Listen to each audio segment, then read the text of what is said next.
Hey guys, welcome back to another episode of the Music Den. I'm your host, Armando Venditti. Hoping you guys are having a great day. And above all else, that you are indeed looking after yourselves and one another. Today, ladies and gentlemen, before I get into the topic of what we hope to be another fantastic, captivating show, I want to welcome back to the channel Mr. Jim Breaker. How's it going, Jim? I'm doing well, Armando. Good to see you. Good to see you too. You got a haircut, I see. Yes, I did. And if I keep tilting my head the wrong way, the background will make it seem like my head's been cut too. So You look fine. You're looking Bingo. sharp. You're looking sharp. And the one and only Mr. Ken Cheshire with the beanie on top. How's it going, Ken? Good morning, Armando. It's good to be here talking about when music was good. That's right. ooh, shots fired, shots fired. That's right. And shots received. Ladies and gentlemen, we want to welcome you back to another installment of Perfection Confection, hits of the 1970s. Um, this is another episode where I'm going to be hosting, and I will gladly do so. Both Jim and Ken have picked 10 songs each from the decade of the 70s, from 1970 to 1979. And hopefully, by uh, going through these songs, it brings back some memories for you guys as well. It will be bringing back memories for us. So, without further ado, who shall I pick on first? Eeny, meeny, miny. Oh, forget about Mo. Uh, Jim. Gosh darn it. You always start with me on this. You Come on, shouldn't have Armando. done this. I saw what you were Yeah, I doing. know. I know. All right. All right. So all of my picks are charted, unless they're noted. So they're all part of the year-end Hot 100 singles list from Billboard.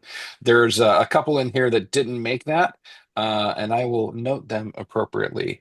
Um, in my not so humble opinion, these are all 1000% bangers. And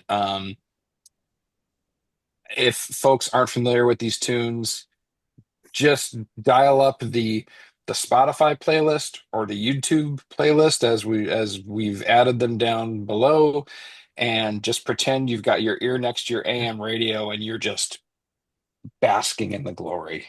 Because Hmm. that's what this is all about in this Perfection Hmm. Confection series. And I'm starting out in 1970 with a song that hit number two on the Billboard Hot 100, not the year end, but just the Hot 100. And this is one of the toughest, badassest songs that you may ever hear.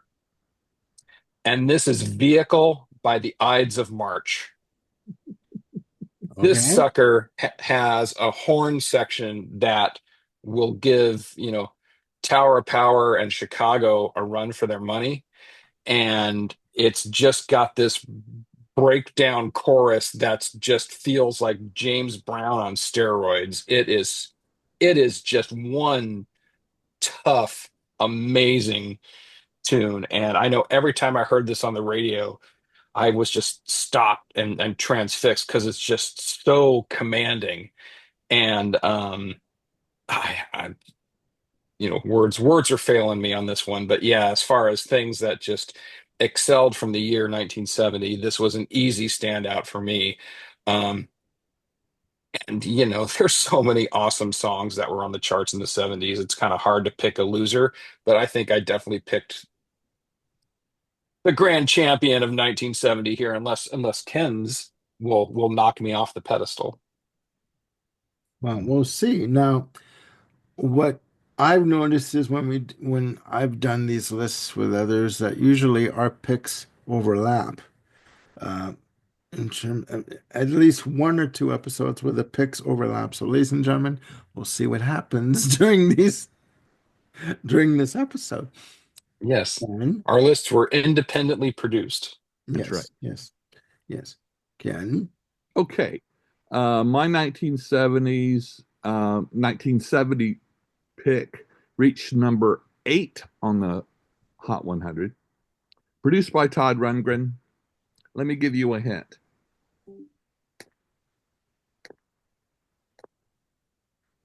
Who's the band? Oh, I think I know. Badfinger with the song No Matter What. Wait a minute. Are you saying Todd produced No Matter What? Yes, according to my research. Okay.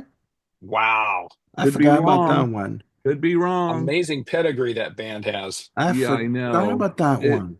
yeah, it reached number 5 in the UK. Um, just great power pop. I mean, Badfinger was just so good. Um, and a fascinating and sad history also. Yeah. Um, it's one of the sad band histories right on up there with Nick Drake. Um, you know,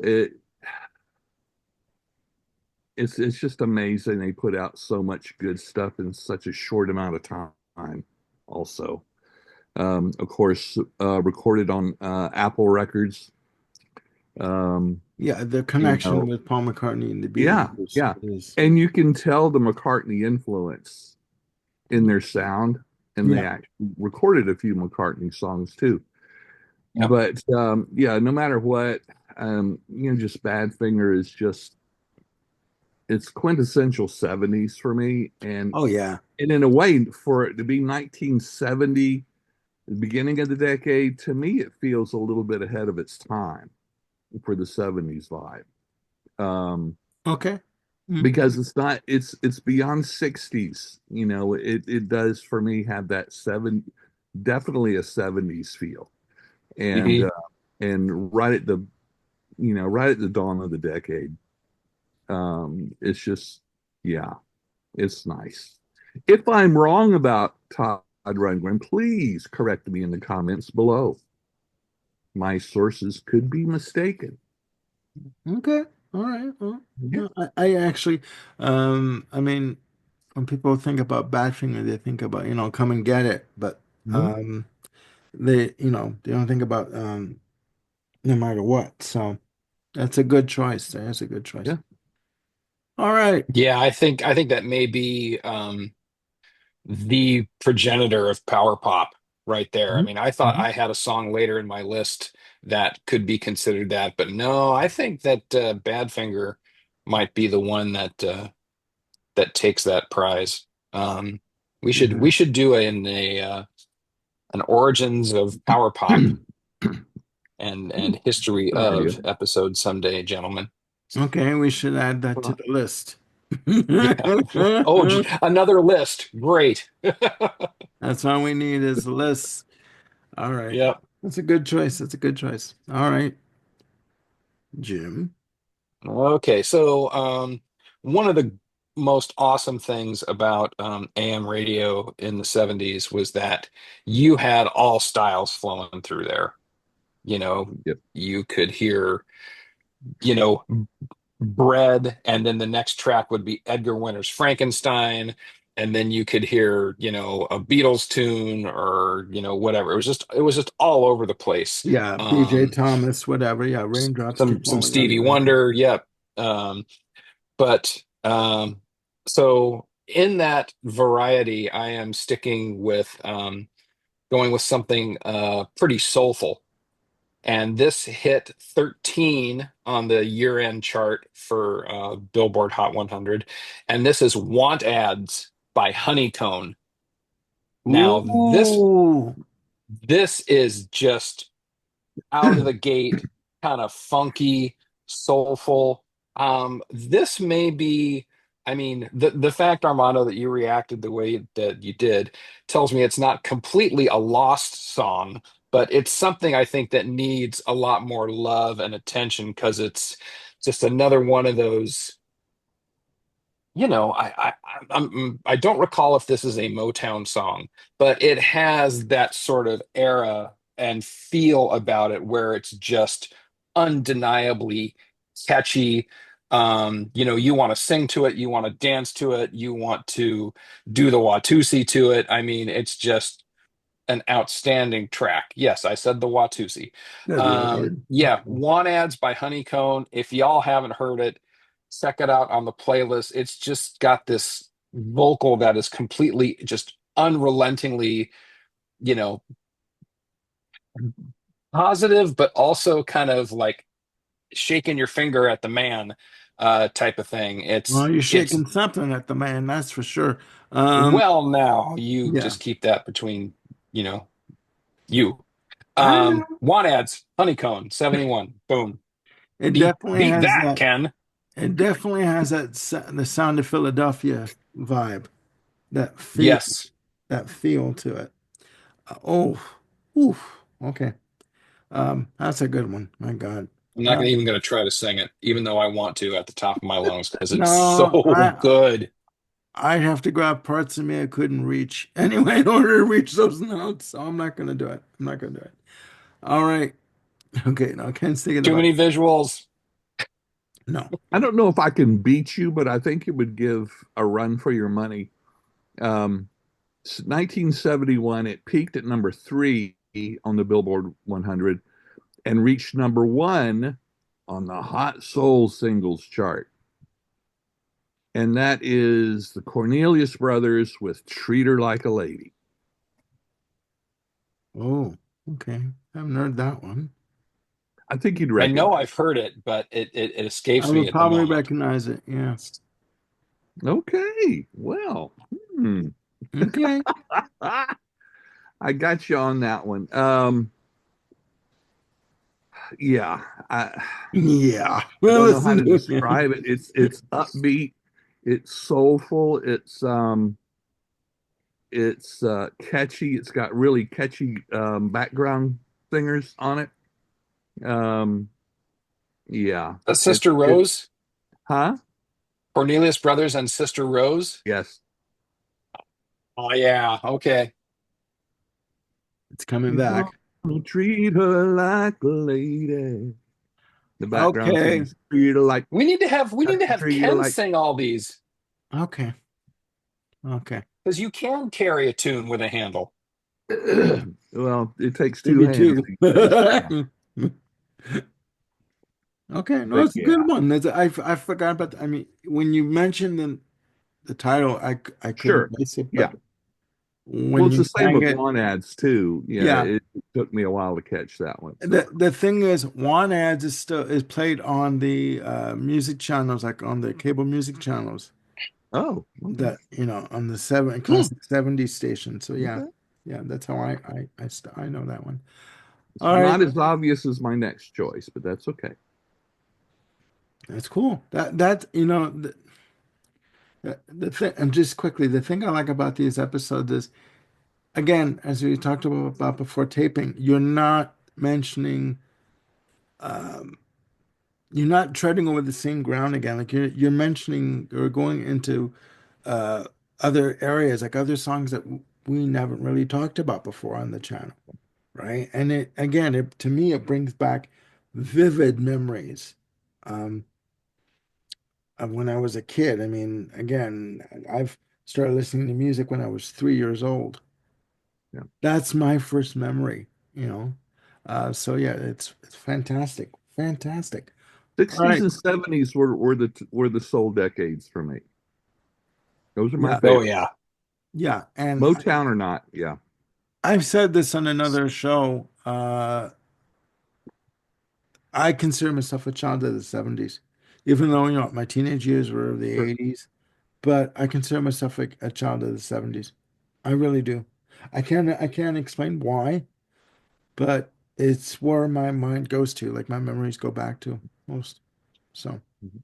Yeah, Yeah, I think I'm right with you in there, Armando. I know I've often questioned, often maybe too strong, but like why when I look at where things interest me musically, why melody is so darn strong for yeah, me and why I have such a connection to that. And I think it's because of listening to radio in the 70s, where, everything was just this, melodic pot of gold. So, yeah. And I, I can't explain it. And we'll get back to the list, obviously, but to me, it's very emotional. When I go back and remember these songs, um, sure. which which I do quite often, it is very emotional to me. It brings a tear to my eye, and I have to stop myself and just like, okay, just really, heavy flashback there, but you know what? It's a good thing. It's a good thing at the same time. Yeah. So, Yep. all right, Jim, your next pick. 1972. So this is a track that I think its stature has grown year by year ever since it was released. Um, it's soulful, it's funky, it's got a bit of reggae to it, it's got some gospel to it. I mean, this tune I think covers every bass and music save for like country and metal. And this is the absolutely amazing I'll Take You There by the Staple Singers. Okay. All right. Yeah. Mm. Um, That left a stain on me. My God. Okay, that is I've been to church. yeah, All it right. hit number 19 at the year-end Billboard chart. And, you know, I think if people had to sort of reevaluate, the wealth of great tracks from 72, I think people in retrospect might even put this a little bit higher in terms of tracks that have staying power, influence, and can sound like they exist out of time. Yeah. Yeah. Hmm. Very, very hard to listen to this song and peg this like right at the 70s, right at 72. Yeah. Yeah. There are songs that are timeless. Um, Yep. and that's one of them. And it That's one of and them. it peaked on three different charts at the same time. The Hot Well, 100, R&B, and Easy Listening reached number Easy one on all listening. three at the same time. Wow. What mm, did it have to compete against in easy listening? Like, Manavani and Sinatra or what? 101 strings. I don't know. yeah. I don't know. Well, there you go. There you go. Okay. I've got one for 72, but hold on. Okay. Uh, Ken. What Jim just said, Okay. We did busted, it again, dear boy. All busted right. Jim. All right. All right. You Yeah, no, you that, you just can't mistake Mavis Staples' vocals. yeah. I mean, my gosh, Yeah. and it's a great blend of gospel R&B with a taste of funk in there. Hmm. Is Yeah. Whew. No, you're right. You're right. Well, I'm just going to chime in quickly here. 1972 Good. American Pie. American Pie. Yeah. And if I'm not mistaken, this is one of the few singles that was released as a double side, parts one and two, double A side. 8 minutes plus, just a beautiful, heartfelt storytelling song. I won't go into, but everyone knows basically, unless you've been living in a cave, what the specifics are of it are about. But yeah, yeah, and Yeah. live, this song would go on for at least 20 minutes. You know, it brought the house down. The chandelier would fall. I say, if there was one hanging above everybody. Never mind Phantom of the Opera. This is like this would bring the chandelier down uh, for a song. So yeah, that's my one pick for 72. Just a couple of comments on that. If I'm not mistaken, James Brown had a raft of singles in the 60s where it was like part one on side A and part two was on the flip. Yeah. So, I think Don McLean's American Pie is the most popular and well-known example of that, but I'm not sure if it was the first. Um, and then I echo what you're saying about, American Pie bringing the house down. In college, there were a couple times where me and my buddies would go out to, a bar where they had music, and we'd catch this certain performer playing because he, did just an absolutely amazing job. And he and his acoustic guitar would do the entirety of American Pie, and the whole place would sing along and just thunderous applause and yelling afterwards. Um, yeah, It 100%, man. it hit a chord. It struck a note with everybody. And you know, I wasn't going to belabor it, but even the lyrics, helter skelter in a summer swelter, the birds flew for the fallout shelter. It's like you know what he's referring to. You know what he like where he's going with that, and it is so powerful, and it just tugs at your heartstrings. I mean, but yeah, yeah, that's my one pick for 72. There's gonna be more probably, but this one, my one pick for 72. Rightfully So, so. all right. Yeah, excellent one. Okay, gentlemen. 73, anybody? 1973. I believe this tune was first released in 72, but I have it pegged, from my research as hitting the year-end Hot 100 singles at number 98, so it barely squeaked in there. So that kind of tells me it's either from the tail end of 73 or from 72, and it was a carryover. Um, this is a song that it took me years to get in my head the proper title of it because the chorus, usually the title comes from the chorus, right? But there's a couple of different versions of the chorus in this song, and it kind of sings the what you would think would be the title in different ways. Anyway, clearly my lack of sleep is not helping me be clear, so I'm just going to say the tune. It Never Rains in Southern California by Albert Hammond, Okay. which, for years I thought it was called, It Never Rains in California, Mm-hmm. because I've to heard me that. that's Yeah. the height of the Albert Hammond. chorus kind of Didn't he goes have from a there. hit with Feelings in Maybe. in 75? Yeah, okay, I believe so. But yeah, no, and that song is a good one too. And it rains in Southern California. Yeah, That's I mean, I'm, bullshit. I'm But gonna I'm gonna anyways, try the singing part, and Ken, don't wince. So when the chorus starts, it's like, "Seems it never rains in Southern California," and then there's kind of another verse in yeah, there, and then it repeats, "It never rains in California, yeah, but girl, don't they warn you?" So yeah, yeah, yeah. I always kind of took that as the title of the song just because of you know, the key change, and it's just more upbeat and positive. So I always thought it was California in total and not Southern, but given the context of the song, having it be Southern makes no sense, Yeah. or makes more No, sense. Excuse me. I Sleep. like that song actually. That's a good song. I mean, kitschy or not, or one hit wonder or not, it's a good song is a good song. Got on Yep. board a westbound 747. Yep.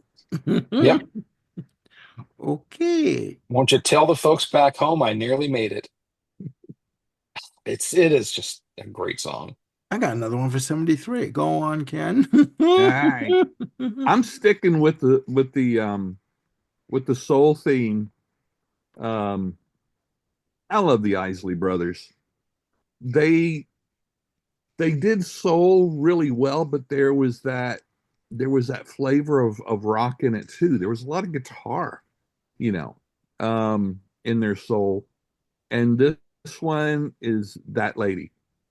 Who's that lady? Ooh. Oh, Ooh. it peaked at number 6 on the Billboard Hot 100, Mm. number 1 on the R&B, and even reached number 3 in the UK. Oh, Isley Brothers.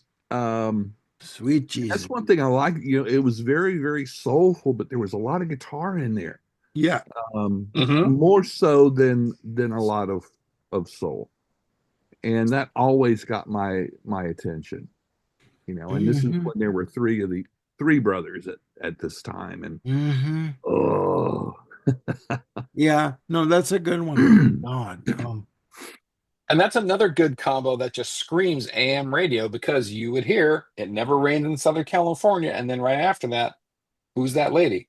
Yeah, I mean, it is not uncommon to have radio stations just have that broad the swath of cross variety as section. opposed to Yeah. being, ghettoed into these vertical Well, formats. radio stations weren't divided by genre like they are now. No, they're not. They weren't. They Exactly. weren't. And after those two, you would hear "Killing Me Softly" with his song by Roberta Flack, and from '73. Yeah, Rest in peace, Roberta Flack. Who? Um, I've said this before, but all I'm gonna say about this song and just the first time ever I saw your face, which is I believe from the year before. I have never heard pure melody in in a singing voice as I've heard in Roberta Flack's. Hmm. It, those two songs, but specifically "Killing Me Softly," as we're talking about '73, it was featured, I do believe, in the movie "Play Misty for Me." Um, her voice to me was heaven. It was warm, Yep. it was inviting, it was captivating, it was purity, and it was Roberta Flack. And I don't know why her passing has affected me so, but again, rest in peace, Roberta Flack. You brought so much love and joy to so many yeah, people. And yeah, we must carry on. I'm sorry. yeah. Also, um, oh, I'm having a brain fart now. It's okay. Um, Alita Adams reminds me a lot of Roberta Flack. Yeah, Oh, yeah, okay. Yeah. yeah. And Lita Adams. Oh, sweet Vocals Jesus. and piano. Yeah, Oh yeah. Oh yeah. Her version of Get Here. yeah, Ooh. Mm, mm. yeah. If you can get her album Circle of One, get it.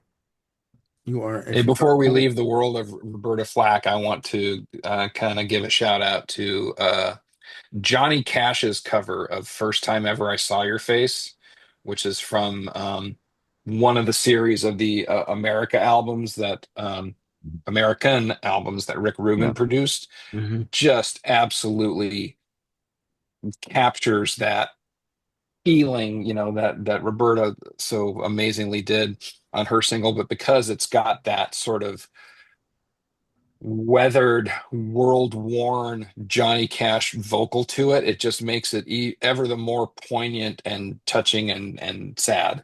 Mhm. sure. Mhm. Well, my apologies, guys. I didn't mean to take us off on a tangent like that, but That's while we're here. Yeah. This is what we do.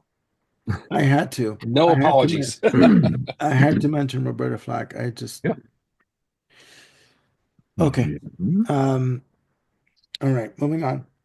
Jim, 1974. 1974. Okay, this hit number 51 on the Billboard year-end Hot 100 singles, and it is the only charting single by Horace Silver. Oh, I'm sorry. I mean, Steely Dan. This is a Ricky Don't Lose That Number, the lead-off track from Pretzel Logic.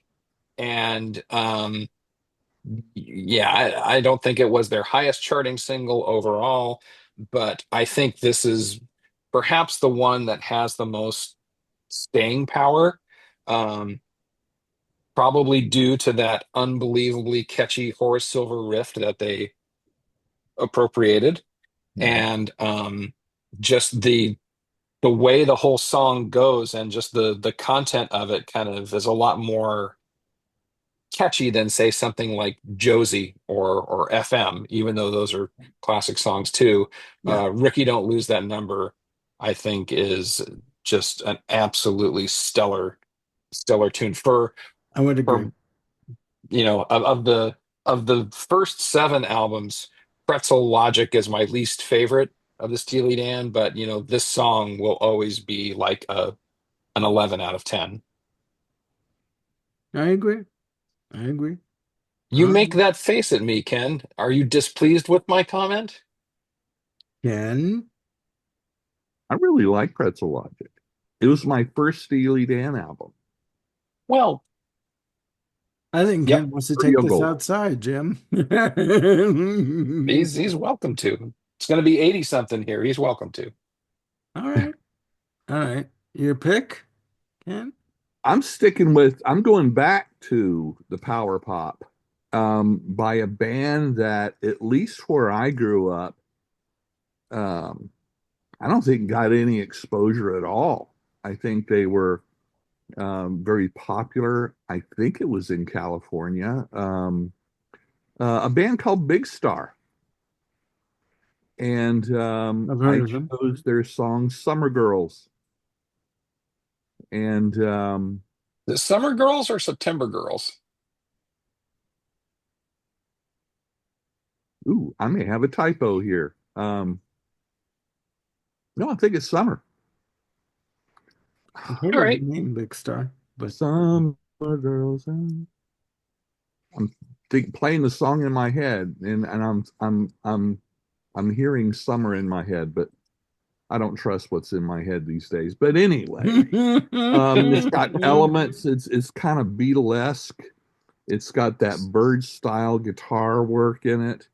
Um, yeah, I didn't even know Big Star existed until 2012 when I came across a documentary called Nothing Can Hurt Me, a documentary about the band Big Star. And I watched it and I was just fascinated. It's like, how have I never heard of this band? Because at the time, they were they were the golden child of all the major music critics um, and celebrities and whatever, you know, within that group of people. And that's why I say I think it was probably California, since, Cream magazine and Rolling Stone and all that, I believe, originated in California. But Hmm. and that they were just, because they were the Golden Boys, and yet in down in the South, I never heard of them. So okay. they were feeding us Leonard Skinner all the time. So, but yeah, Big Star. It's so I went only two albums, um, or maybe three. But Well, anyway, number one record, yeah, yeah, you're Radio challenging City. my memory there, but um, anyway, but just a really good power pop band. Um, I've heard of the and name. this I've song listened to really her stuff. and this song really got my attention listening to those albums. I didn't even Cool. know it was a single off of it until, much later. And I'm going, well, that makes sense. I could hear this. And it does. It sounds like an AM track more than an FM track. So, Hmm. Hmm. but anyway, so That's there it cool. is, Big Star. That's cool. I just have a quick pick for 74. Barry White, Love Steam, Love Unlimited Orchestra. Ooh. Released on 20th Century Fox Records. I was talking to Bill Schuster the other day about record companies that were around in the late 60s, 70s that are no longer around. And that's one of them. But this song, Love's Theme, just beautiful Oh, yeah. instrumental piece. The strings, the horns, the whole arrangement. And if you hear my dogs barking in the background, I do apologize, ladies and gentlemen. Um, but just a beautiful song, a beautiful song. That's the one that's also got the guitar on it, right? Yeah, All the way good. through. Yeah, all the way. Yeah, just a beautiful arrangement. And the song dates back to 1965 when he wrote it, but it was never Oh, wow. recorded until 73. It was a single in 74. Yeah, beautiful, beautiful. Okay. So before our viewers start yelling at me although it's probably too late. Jim, you were Right. correct. It is September Girls, not Summer Girls. There is another song called Summer Girls, and yeah, my 65-year-old brain got them mixed up. So That's Hey man, that September okay. happens. Girls by Big Star. And again, I recommend that documentary on the band and their albums. That's fine. Girls with a U. Yes, girls. Okay. At least they put a vowel in there. So All right. Now we're on to 1975, Jim. Yes, we are. And this is the track that I referenced earlier that I thought might have been an origin point for power pop, but given the references to Big Star, given the references to Badfinger, I don't. I think while this is definitely part of the evolution of power pop, it's not a flashpoint, but it is a frickin' amazing song. And this is the Dwight Twilley band with "I'm on Fire." Talk about your one hit wonder. This thing yeah, is just a marvel of guitars and, melodic hooks and, you know, two or three part harmonies and just hooks so strong you could hang a Cybertruck on it. It's an amazing, amazing song. Hit number 16 on just the standard US Billboard Hot 100, and I definitely remember this being on the radio. And again, just like this is an amazing track, and then it would end, and then it would go into silly love songs, and I'd go, "Oh God, do I have to hear this again?" So, but yeah, "I'm on Fire" by Dwight Twilley is it's another 11 out of 10 absolute stellar banger of a track. If All you right. don't know it, your life would be improved by knowing it. All right. Now I gotta yep, check that out. I gotta check that yep. out. I almost chose that one myself. All right. Yep. Okay. Ken. But what did you choose, Ken? Well, now that you asked, let me ask you something, guys. Have you ever heard a song and Many of them. Go on. No, never. never, and uh, were confused of whether the lead singer was male or female? Oh, sure. Yeah. First time I Okay. heard Fast Car, I'm like, I don't get, help me here. Okay. Well, All this right. one Really? I didn't. I This one had me fooled for years, and it's Ozark Mountain Daredevils with Jackie Blue. Ooh. Okay. Yeah. Yeah. Yeah. I I Yes. get it. I thought that get was it. a Yeah, woman singing, you I get know. it. absolutely. I get it. Oh my It's such goodness. a, I have always loved that song.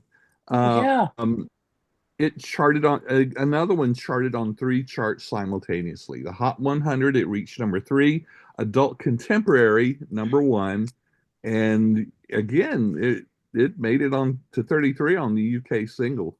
Um, Yeah. uh, I the remember that. adult contemporary makes sense because it falls into, I guess, what you'd call that, that soft rock kind of thing. Yeah. But it is Yeah. That's so pretty edgy for melodic. some soft rock, though. Yeah, man, it's so melodic. The instrumentation is done so well, and I love the Hmm. fact that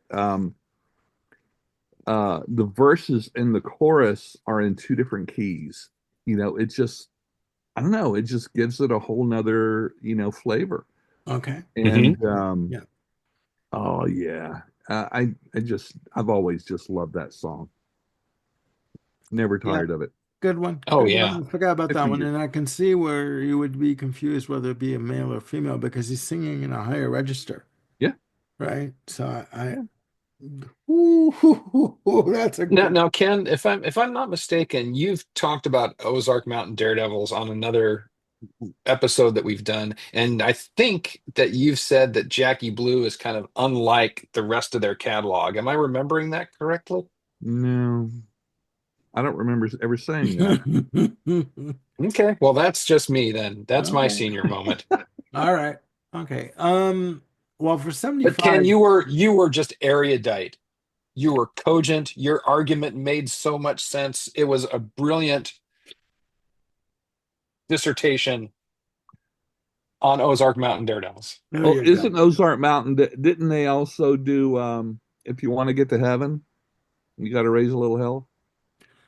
Don't know. I remember the song title, but I don't know who did it. But I do remember one song from '75, Sky High by Jigsaw, Oh yeah. Oh, banger.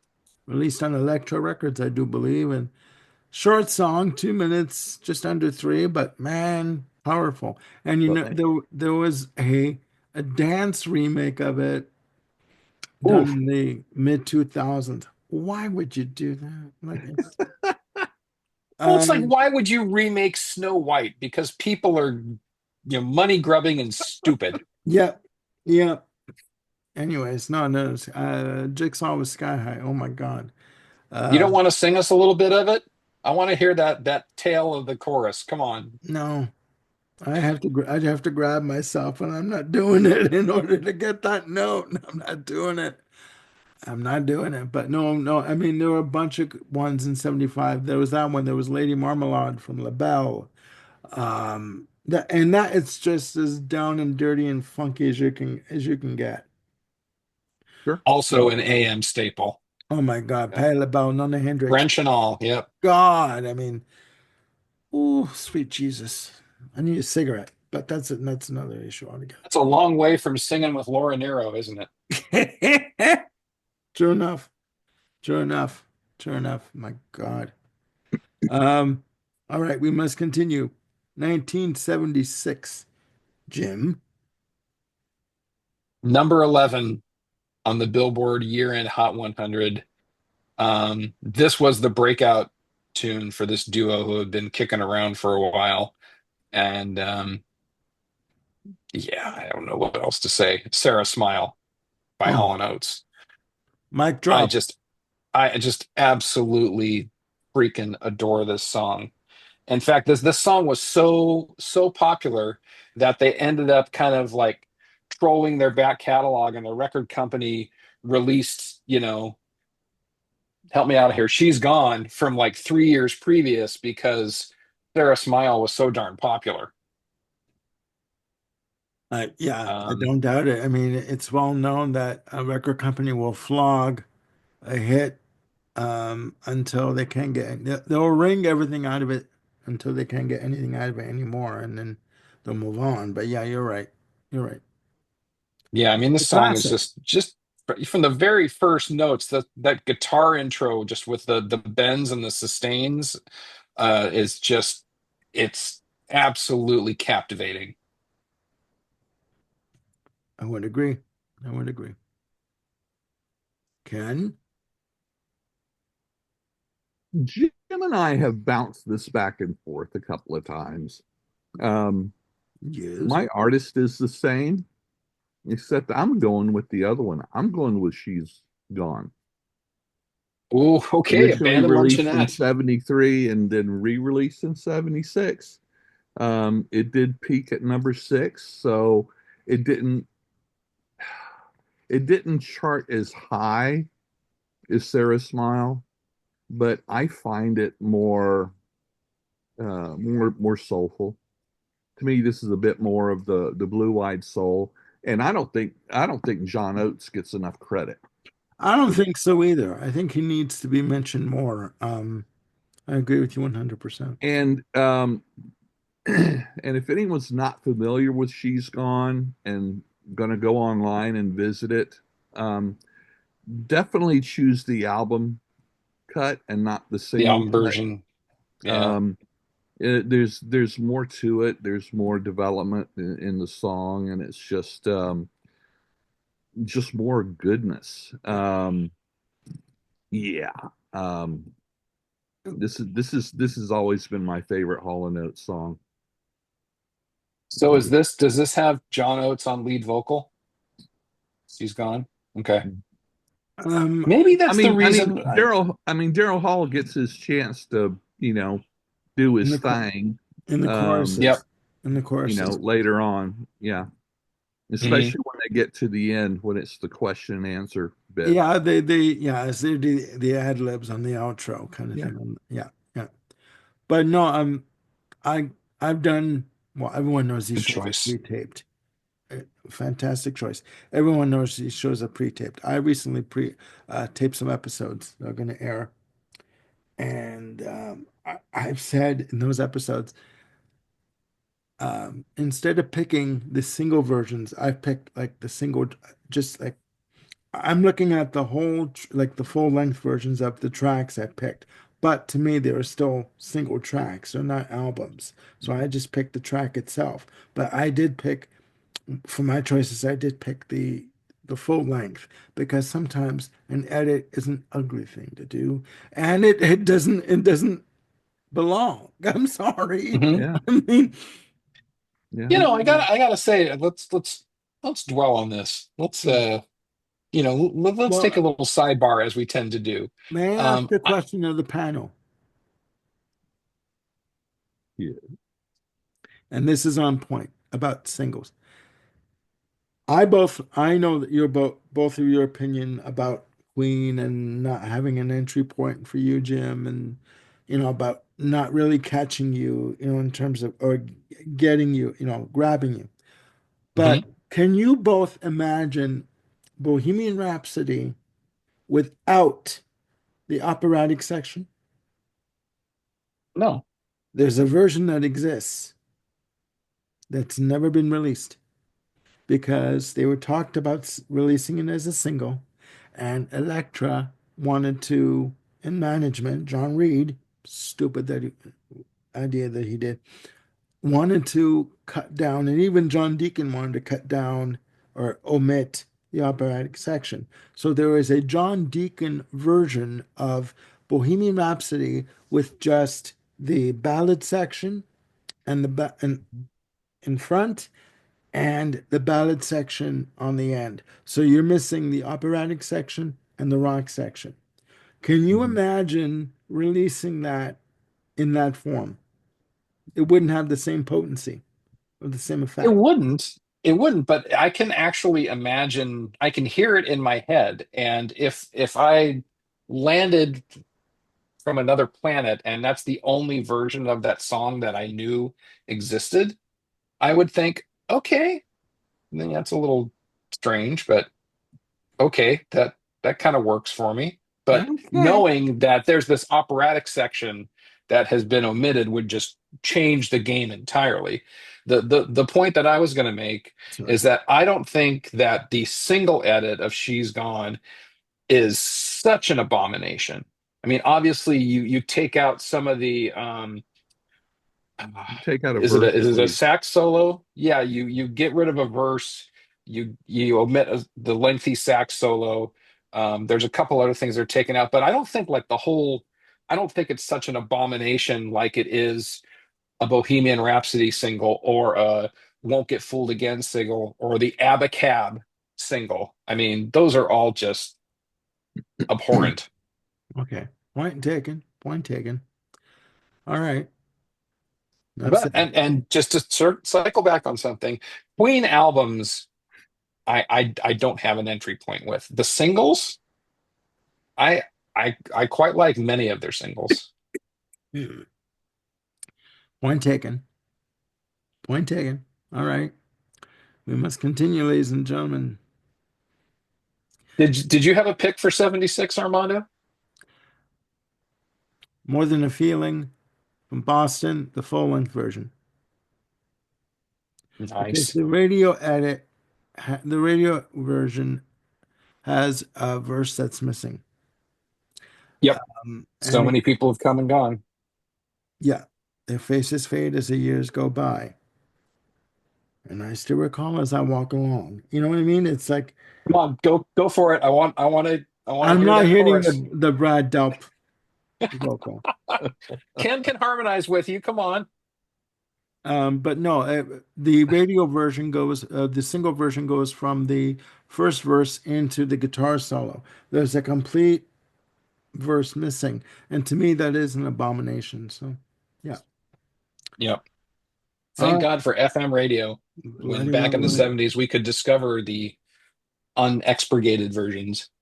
Bloody well right. And yeah, but we must carry on, ladies and gentlemen. 1977. Jim. Number three on the year-end Hot 100 single, and this is about as freaking hot as it gets. This is basically an Earth, Wind, and Fire song, but with different vocals. This is The Emotions with Best of My Love, Woo! which, Oh, a lot of people think Best of My Love and they think the Eagles version, which is nice. It's a nice little ballad, yeah. but this is just Earth, Wind, and Fire storming out of the gate, high octane funk tempo soul dance your backside off greatness. And talk about Oh, notes that you'd have to grab yourself to hit. I mean, the gals and the emotions are just like skyrocketing oh, with their harmonies and their melodies. And if you've ever heard if you've never heard this song, but you've heard Boogie Wonderland by Earth, Wind, and Fire, the female vocals on Boogie Wonderland are from the Emotions. But Boogie leave Wonderland that featured on aside. the album I Am from Earth, Wind, and Fire on ARC, Columbia Records and Tapes and CDs. Thank you very much. Yes, I Buy know. it from your local retailer. Yes, so Best of My Love, The Emotions. I, Mm. you know, People who've watched this channel or who know me know that for me, 1977 is all about Steely Dan's Asia. But as far as like a single that just knocks it out of the park, it's this Oh my frickin' Emotions, God. Best of My Love. We had the single. Carmela bought the single, my sister, when it came out. Mm. Yeah, there's my R&B disco uh, part of me coming out. Oh my God, was that good? Whew. It is It a is a shaker of asses. it is a slab of funk that will knock you out, man. You'd slap your mama after hearing that. I swear to God, just it is that good and that infectious when you hear it. And the vocals, mwah, chef's Get kiss. out of here. Oh, Forget about it. you're done. You're done. Yeah. Oh my God. Okay. Ken, as I recover. I'm going to avoid Jim's disco entry, and I'm going to go with I'm going back to the rock funk um, genre. Them's fighting Um, words. Go on. uh, what comes to mind when you hear the name Shuggy Otis? Go to the doctor, Bass kid. player on Hot Rats. Originally written and recorded by Shuggy Otis, this is an incredible cover by the Brothers Johnson. Oh, Strawberry Letter 23. ooh, okay. I know the Uh, brothers Number Johnson. five on the Yes. Billboard Hot 100. Number one on the R&B, and actually got up all the way to number five in the UK. This has got one of the best rhythm sections. Um, I originally had two Brothers Johnson songs on this list, and I decided, no, I Whoa. did that. I did So, that so for you had the. I'll Be Good to You on here too? I originally did, and Yeah. so I decided not to do that and choose one or the other, and I had to go with this one. Oh, Uh, it's fantastic. yeah, Is growing this up in, also a Quincy Jones production? I don't know. I would say Todd Rundgren, but I was wrong about that already. So Okay. No, I know the brothers Johnson. I know some of their songs. Um, yeah, yeah. yeah, Very it's much it, and enjoying that. it's got interestingly enough, I little taste here and there of a little bit of psychedelia, Yes. in the sounds, but not full blown. So it's an amazing amalgam of different genres within the same song. And honestly, they didn't Absolutely. change it up very much from the original, from Otis's version. Um, Okay. but it is, more polished and et cetera, et cetera. I don't remember what year the Otis original came out, but oh man, yeah, this one is just Yeah. Brothers Johnson.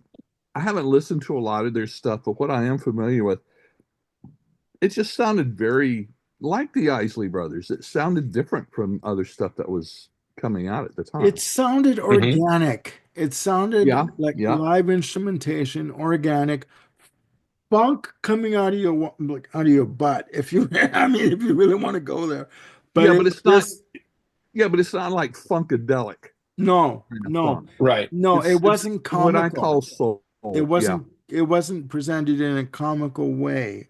I mean, not to take away from Parliament and Funkadelic, but it was just down and dirty, in your face, melodic funk, and it moved your ass. Like it really did. I'm sorry. Hmm. Um, yeah, and like I, ooh, like I said, the mm, rhythm section in that band was just unbelievable. mm, Yep. Between the mm. bass and the drums, just absolutely amazing. Sweet I really want to check out Jesus. the Shuggy Otis original now. I've been meaning to for years, and I've never done that, but I need to. Yeah. And when you said Sugar Otis, I thought, So okay, good. STD, but that's not, it's like, okay, it's like, all right. That's Um, not a band I've heard of. there you go. There you go. Be You careful if never you have know. diabetes now, you If, know. if I, if I had to pick for 77, it would be Paradise by the Dashboard Light, not the original 27-minute version, but the one that made it to tape, 8 minutes and 45 seconds, from Bad Out of Hell.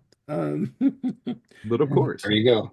which was classified by Jim Steinman as the ultimate parking song with your girlfriend. So Indeed, it is.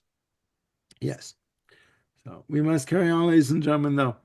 1978, Jim. This is a song that I remember hearing back on the radio in '78, and much like um I'll Take You There, for me it's been a grower. It's like every year the song just worms its way into my heart and mind and soul just a little bit stronger, to the point where I just cannot deny that to me this is like a top 3 of 1978 for me. Um, Only hit 59 on the Billboard Hot 100, didn't make the end of the year charts, so it really bubbled under. This is from the sophomore album of Tom Petty and the Heartbreakers, and this is Listen to Her Heart. You talk about your power pop, ladies and germs. I think this totally fits into that genre. It just does its business in 3 minutes, chiming guitars, great sing along all the way through. Fantastic hook in the bridge. yeah, Fantastic bridge. It's Yep. just an all out outstanding song. I mean, Tom Petty, of course, gets a lot of love for Breakdown and the album Damn the Torpedoes and Full Moon Fever and whatnot. But to me, Listen to Her Heart, that's like something that just, I don't know if it can be topped in Tom Petty's catalog. The the only time I saw a full Tom Petty show, this is what they opened with, and the crowd just went absolutely bananas. Um, so yeah, Listen to Her Heart, Tom Petty and the Heartbreakers. If you don't know it, you darn well better know it. And when we do our Power Pop episode, gentlemen, we're definitely going to be talking about Listen to Her Heart some more. I guess we're doing a power pop episode there, guys. You know. All right. All right. Ken. this song holds a very special place in my heart and in my history. This was the first professional artist I ever heard live. Um, Okay. it is the only instrumental song on my list. Uh, and I got to see this artist just before this song broke big. And this is Chuck Mangione and Feels So Good. Yes. I saw them um, Mm. Florida A&M University. The band was on the back of a flatbed trailer. Oh my God. Oh yeah. You could walk up and, detune the bass player his guitar if you wanted to. It was just, Talk about and down home. Yeah, and then he broke big, and then this song peaked at number 4 on the Billboard 100, On A&M Records. one on the adult contemporary, one on the jazz chart. His flugelhorn playing is just amazing. Had an incredible guitar player too. Um, I don't remember what his name is. He looked like he was about 14, and he was Hmm. all over that fretboard. Just absolutely amazing. This was my also my introduction to, I guess, what you'd call soft jazz or smooth jazz or whatever that would Mhm. uh, start taking hold and flourish in the 80s. Um, I still love Mangione stuff to this day. He's Hmm. so many of his songs in his playing, um, a note will crack. It's not doesn't sound absolutely perfect, but Yeah. it is um, It works. like Armando said, it's very organic. It's very Yeah, very much so. yeah, and Yeah. whether it's this or whether it's doing the soundtracks, movie soundtracks like he did, it's just amazing. And this album, I played the heck Yeah. out of this vinyl. Oh yeah. Well, yeah. Again, growing up with three sisters, they bought music all the time, so we had this single. I do prefer the 9 minute version, the full length. I Sure, love that. Oh, sure. mm, mm, oof. Okay. If I had to pick for 78, yeah, this is my disco part coming out. A Taste of Honey with Boogie Oogie Oogie. That bass line in that track, I believe her first name, lead singer, her name is Jeanette. She played bass. She did all that. Oh, the bass playing on that track. It is, never mind the disco label. It's pretty much funkorama in terms of that song. And it was an ass shaker of a track, you know, Indeed, it was. released on Capitol Records. I remember, I mean, this was at every house party when you play. Sure. And ooh, I mean, yeah. So yeah, Boogie Oogie Oogie from Taste of Honey. Mm, mm, Nice.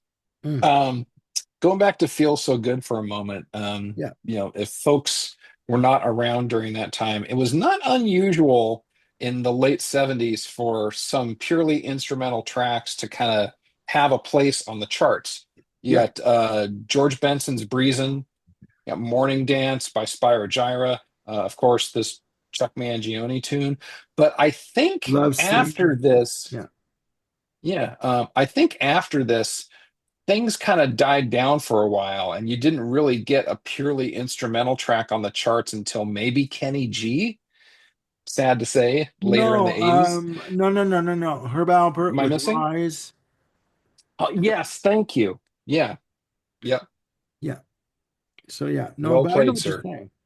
Um, Yeah. yeah, and a little side note, Kenny G gets a bit of a bad rap for that track in terms of not being a jazz artist or whatever, but I still like that track from Kenny G and the Songbird. I think it's a fantastic piece of music. But If folks want to have a laugh, I suggest Googling Pat Metheny, Kenny G, and you can hear Pat Metheny's scathing commentary on Kenny G. I don't know if this was he didn't know that it was being taped sort of moment, but wow, okay. Pat has some thoughts. All right. Okay, we are at 1979. We're finishing up the decade. Jim. Finishing up strong too, gosh darn it. A little bit of new wave, a little bit of disco, a little bit of punk, a little bit of rock, with a section in 7/8. Go on. Heart of Glass by Blondie. Okay. Okay. I If I'm mean, good one, good one. I mean, if I'm not mistaken, according to Mike Chapman, that song started out as in a reggae. Reggae. form, Yep. vibe. Yeah. Yep. The Numero group, God bless them, has done a reissue, an extensive reissue of the Blondie catalog, including going back to like the original demos of when it was called Once I Had a Love, and then it was called the Disco Song for a while. And when it finally appeared as Heart of Glass, you can kind of sort of chart the progress Yeah. um, of these tracks. But yeah, I mean, um, disco or not. Um, I mean, it's got a disco edge to it. There's no denying, but there's enough of those other elements of, like new wave and sort of Yeah. punk that You're it right. just makes the whole thing work You're for right. me. You're right. No, true enough. Number 18 is where it finished on the year-end Hot 100. Okay. Good one. Good choice. Ken. All right, for 79, got another cover um, written by, I know I got this one right, written by Todd Rundgren, um, and originally recorded by his band, The Nas. Love is the Answer. And this is the cover by England Dan and John Ford Coley. Oh Um, yeah. and I really quite like. Actually, I think I prefer the Nas version, but they're very very similar. And this reached number 10 on the Hot 100 and number one on the adult contemporary, which Is the uh, answer. I Yeah. consider the soft rock chart. Um, but yeah, it's just such a well-written song Hmm. that multiple artists can do it, and it's no matter who it is, it's still good. Yeah. Maybe not Yoko Yeah. Ono, but Maybe not Yoko Ono. I'd say for maybe definitely not, not maybe yeah, Yoko Ono. Okay. but yeah, Blue Midi, yeah, um, but yeah, Love is the Answer. Um, Rundgren has, he's re-recorded it several times to great success as far as I'm concerned. But theirs is the one that's um, more commonly Yeah. known. Yeah, Yep. Good Great one. track. Good yeah, one. Yeah. Um, yeah. It's funny you mentioned England Dan and Ford Coley. I remember I'd really like to see you tonight from 76. Yep. Just a That's the other one. yeah. beautiful song. Just whew. It's like, oh my God. I need a cigarette now. But no, it's a good choice. If I have a double shot for 79. Got it. Go. The Buggles, Radio Kill the Radio Star, Love that. and Blondie, Dreamin' from EP. Oh yeah. Hmm. Video Kill the Radio Star, Trevor Horn on lead vocals, Jeff Downs on keyboards. I love that song. Just melodic as all get out, catchy. It had the hook, and it was very apropos. It's like Yeah, to what was to Yes. come, as to what was to come. And if you listen to the full-length version, ladies and gentlemen, on the outro and the fade out, comes in a fade in of just a repeat of the melody on piano yep. and keyboards. And it Yep. makes me Yep. cry. It makes me cry when I hear it. It just tears me up because to me, that was when music was innocent. Songs like that, and I really like to see it tonight and Love's Theme. To me, those songs represent innocence to me. Um, and yeah, and for Dreaming, just a kick-ass track. Hell of a, good vocal, good rocking guitar, good rocking beat to it. Just a kick-ass track. And I do believe it features uh, either Lorna Luft or Patti LuPone on background vocals. I do Hmm. not know. I think it's Perry LaPone. I do believe on background vocals. But I mean, the lead off track to Eat to the Beat, just kick ass. It just, you can't help but shake your ass when you hear it because it's really uplifting and The melodic drums are as all. going to town for sure. Yeah, I mean, melodic as all get out. It's just a fantastic piece of work. Yeah. So yeah, yeah. But, Yeah, the other singles off this album, Union City Blue and Atomic, I mean, all three of those are just absolute bangers of oh, tracks. yeah, So yeah, just amazing. Again, another chef's kiss for dreaming. But yeah, beautiful, beautiful. All right, guys, there you have it. Uh, Perfection Confection hits of the 70s. And yeah, oh my God. Every time I do one of these shows, I'm flooded with memories. And it's just, it takes me like, thank God I'm already sitting down because otherwise I'd fall. And just getting knocked in the head. It brings back really good memories. And hopefully, listening to this list and being reminded of these songs, hopefully, it brings back some memories for you guys watching. And again, put down in the comments songs that maybe we didn't know about, songs that we missed, and songs that tracks that we got wrong, correct us. facts that we got wrong. I mean, again, we're not I'm experts. looking at me, I'm not looking at Ken. There you go. I'm I'm looking looking at at you me. too. I'm looking at you too. And It's because I got a haircut, that's why. well, there you go. There you go. The only one of us that has hair. Anyways, again, music, I've said before, music is timeless and it works wonders. And in some cases, it's the cure for what ails you. So hopefully, listening to this list, it brought back some memories for you. And again, put down in the comments below songs that we missed, or again, facts that we got wrong. Doesn't matter how many, just as long as it gets you in the conversation Yeah. and it makes you feel good. You know. So for Frick and Frack, Jim and Ken, I'm Armando signing off for now. Please click like and subscribe and do hit the notification bell to keep yourselves on top of any new content we've got coming up. We will be back with more shows. We will be back with Perfection Confection, hits of the 60s. So please look after yourselves and one another, and we will see you soon with more episodes. Bye for now.